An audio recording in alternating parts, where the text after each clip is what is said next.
ಜಾರ್ಖಂಡ್ ಫಲಿತಾಂಶ ನೋಡ್ತಾ ಇದೀವಿ. 28 ಸ್ಥಾನಗಳನ್ನ ಪಡೆದು ಎನ್ಡಿಎ ಭಾರಿ ಹಿನ್ನಡೆಯನ್ನ ಈಗ ಕಾಯ್ದುಕೊಂಡಿದೆ. ಜಾರ್ಖಂಡ್ನಲ್ಲಿ ಇಂಡಿಯಾ ಕೂಟಕ್ಕೆ ಅಧಿಕಾರ ಫಿಕ್ಸ್ ಅನ್ನೋದು ಖಚಿತ ಆಗ್ತಾ ಇದೆ. ಮ್ಯಾಜಿಕ್ ನಂಬರ್ 41 ದಾಟಿ ಈಗ ನಾಗಾಲೋಟದಲ್ಲಿ ಮುಂದುವರಿತಾ ಇದೆ ಇಂಡಿಯಾ ಕೂಟ. ಭರ್ಜರಿ ಸಂಖ್ಯೆ ಅಂತ ಹೇಳ್ಬೋದು. ಯಾಕಂತ ಹೇಳಿದ್ರೆ ಲಾಸ್ಟ್ ಟೈಮ್ ಎಲೆಕ್ಷನ್ ನೋಡಿದ್ರೆ ಅಲ್ಲಿ ಅತಂತ್ರ ಫಲಿತಾಂಶ ಬಂದಿತ್ತು.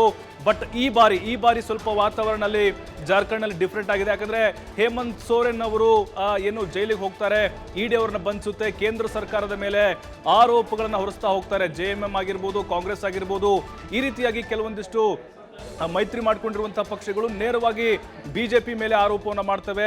ಈ CBI ಆಗಿರ್ಬೋದು, ಇಡಿ ಆಗಿರ್ಬೋದು, ಮತ್ತೆ ಈಗ ಕೆಲವೊಂದಿಷ್ಟು ಸಂಸ್ಥೆಗಳನ್ನ ಬಳಕೆ ಮಾಡಿಕೊಂಡು ಪ್ರತಿಪಕ್ಷಗಳನ್ನ ಹತ್ತಿಕ್ಕುವಂತಹ ಕೆಲಸವನ್ನ ಈ ಬಿಜೆಪಿ ಮಾಡ್ತಾ ಇದೆ ಅನ್ನುವಂತಹ ಅಸ್ತ್ರವನ್ನ ಬಳಕೆ ಮಾಡಿಕೊಂಡು ಜಾರ್ಖಂಡ್ನಲ್ಲಿ ವಿಧಾನಸಭಾ ಚುನಾವಣೆಯಲ್ಲಿ ಭರ್ಜರಿ ಪ್ರಚಾರ ಕಾರ್ಯವನ್ನ ಕೈಗೊಳ್ತಾರೆ. ಇದೆಲ್ಲವೂ ಕೂಡ ಅಲ್ಲಿ JMM ಮತ್ತು ಕಾಂಗ್ರೆಸ್ಗೆ ಪ್ಲಸ್ ಆಗಿರುವಂತಹ ಸಾಧ್ಯತೆಗಳು ದಟ್ಟವಾಗಿದ್ದಾವೆ. ಆರಂಭದಲ್ಲಿ ನಾವು ನೋಡ್ತಾ ಇದ್ವಿ ಸಮಬಲದ ಹೋರಾಟ ಇತ್ತು.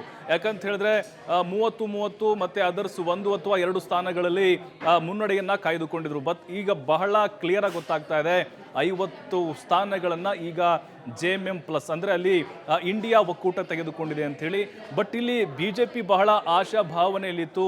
ಅದರಲ್ಲೂ ಬುಡಕಟ್ಟು ಜನಸಂಖ್ಯೆ ಜಾಸ್ತಿ ಇರುವಂತಹ ಪ್ರದೇಶ ಆಗಿರುವುದರಿಂದಾಗಿ 24% ಅವರೇ ನಿರ್ಣಾಯಕ ಪಾತ್ರವನ್ನು ವಹಿಸ್ತಾರೆ. ಆದರೆ ಯಾಕೋ ಬಿಜೆಪಿ ಜಾರ್ಖಂಡ್ ಅನ್ನ ಅಷ್ಟೊಂದು ಗಂಭೀರವಾಗಿ ತೆಗೆದುಕೊಂಡಿಲ್ಲ ಅಂತ ಹೇಳಿ. ಯಾಕಂದ್ರೆ ನರೇಂದ್ರ ಮೋದಿ ಆಗಿರ್ಬೋದು, ಜೊತೆಗೆ ಅಲ್ಲಿ ಅಮಿತ್ ಶಾ ಆಗಿರ್ಬೋದು, ಮತ್ತೆ ನಡ್ಡಾ ಆಗಿರ್ಬೋದು, ಪ್ರಚಾರ ಕಾರ್ಯವನ್ನ ಮಾಡೋದ್ರಲ್ಲಿ ಸ್ವಲ್ಪ ಅಲ್ಲೆಲ್ಲೋ ಹಿಂದೇಟ್ ಹಾಕಿದ್ರು. ಮಹಾರಾಷ್ಟ್ರದ ಕಡೆ ಹೆಚ್ಚಿನ ಗಮನವನ್ನು ಕೊಟ್ಟರು ಅಂತ ಅನಿಸ್ತಾ ಇದೆ. ಅದರ ಜೊತೆಗೆ ಇಲ್ಲಿ JMM ಸ್ಥಳೀಯ ಪಕ್ಷ ಆಗಿರೋದ್ರಿಂದಾಗಿ ಅದರ ಜೊತೆಗೆ ಸಿಂಪತಿ ಕ್ರಿಯೇಟ್ ಆಯಿತು.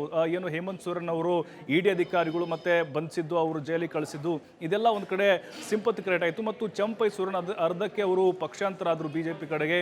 ಇವೆಲ್ಲವೂ ಕೂಡ JMM ಅತಿ ಹೆಚ್ಚಿನ ಸ್ಥಾನಗಳಲ್ಲಿ ಗೆಲುವನ್ನು ಸಾಧಿಸಲಿಕ್ಕೆ ಕಾರಣ ಆಯಿತು ಅನ್ನೋದು ಕೂಡ ಬಹಳ ಸ್ಪಷ್ಟವಾಗಿ ಗೊತ್ತಾಗ್ತಾ ಇದೆ. ಯಾಕಂತ ಹೇಳಿದ್ರೆ ನೋಡಿ, ಜಾರ್ಖಂಡ್ ವಿಧಾನಸಭಾ ಚುನಾವಣೆಯ